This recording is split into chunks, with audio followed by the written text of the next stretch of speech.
zero conversation in the Australian media about it.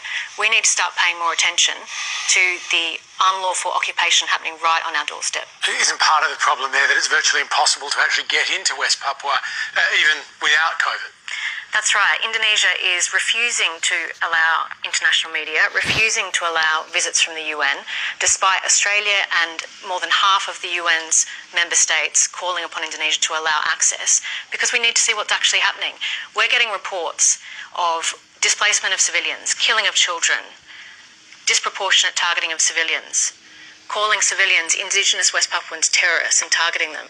It is an awful situation.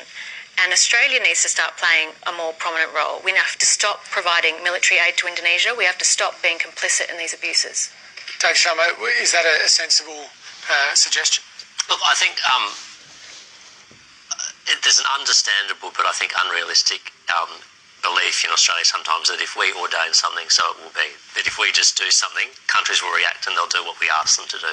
I'd love to see a two-state solution, but I don't think Australia acting alone can bring it about. I would like to see the certainly Australia. Can I finish?